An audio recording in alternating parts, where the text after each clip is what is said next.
Tretia platňa. Oboma rukami prehmataj platňu, ktorú máš pred sebou. Nachádzaš povrchy s rozličnými štruktúrami, ktoré rozlične vysoko vystupujú z povrchu platne. Znázorňujú vozovku, trávnaté plochy, chodníky a budovy. Identifikuj rôzne povrchy. V pravom dolnom rohu platne si všimni rámček, v ktorom je QR kód a po jeho načítaní do tvojho mobilu si tento text môžeš vypočuť kdekoľvek a kedykoľvek budeš chcieť. Iste si všimla, že tri časti platne pokrýva žltý vlnitý povrch, ktorý vyčnieva vysoko z povrchu. Tento zvlnený povrch pripomína tvar tradičných strešných škridiel a predstavuje strešnú plochu celých obytných blokov. Takéto obytné bloky nachádzaš v dolnej časti platne vľavo a vpravo hore.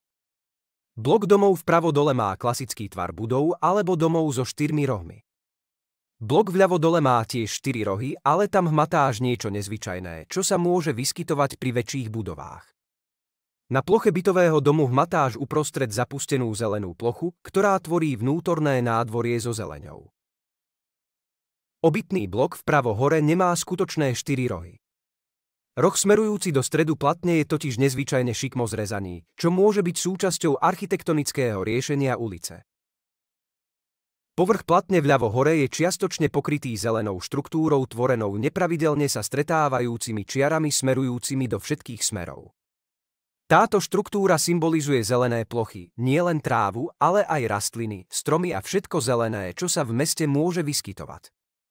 Na tejto ploche hmatáš aj sivé drsné pruhy. Sú to chodníky, po ktorých sa dá v tomto parku poprechádzať. Prehmataj znova dolné obytné bloky, vnímaj zelené plochy, ktoré ich obklopujú. Malú trávnatú plochu nachádzaš aj pri odrezanom rohu bytového domu vpravo hore. Na platni sú ešte aj čierne hladké pruhy a sivé drsné pruhy. Sivé drsné pruhy si už identifikovala v parku ako chodníky. Opäť sa vráť na obytné bloky, kde si hmatala zelené trávnaté plochy, ktoré ich obklopujú. Tieto pásy trávy sú ohraničené drsnými chodníkmi.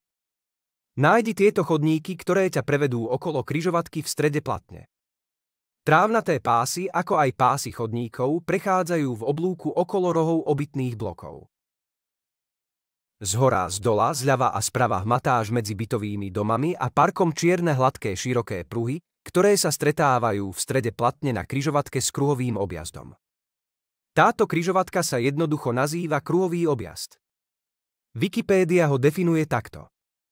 Kruhový objazd v slengu kruháč. Kruhovka je zvláštny typ križovatky, ktorý je obvykle budovaný, aby sa zvýšila bezpečnosť dopravy. Rozdeľuje križovatku na niekoľko jednoduchších križovatiek s kruhom v strede, čím sa zjednodušia pravidlá prejazdu. Kruhový objazd tvorí jazdný pruh, ktorý nemusí mať prísne tvar kruhu, ale vytvára vždy uzavretú slučku, ktorá prechádza okolo kruhu v strede. Nájdi v strede platne hmatateľnú vyvýšenú plochu stredového kruhu. Tu by mohla stáť fontána, socha, alebo by to mohla byť jednoduchá plocha so zeleňou.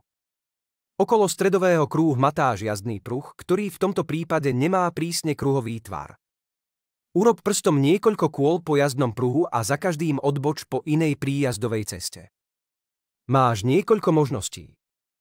Použila si podľa všetkého čiernu hladkú plochu jazdného pruhu, ktorý ústi do objazdu zo 4 strán, pričom si dole, vpravo a vľavo, v blízkosti rohov obytného bloku a parku prešla aj priechod pre chodcov. Priechody pre chodcov tvorí za každým 5 krátkych hmatateľných sivých čiar v blízkosti rohov obytných blokov. Vedľa čiar hmatáš na oboch stranách aj malé ploché štvorce. Sú to ostrovčeky, na ktorých sa môžeme zastaviť a dať pozor, keď sa v strede cesty zmení smer jazdy vozidiel a prichádzajú a blížia sa z opačnej strany.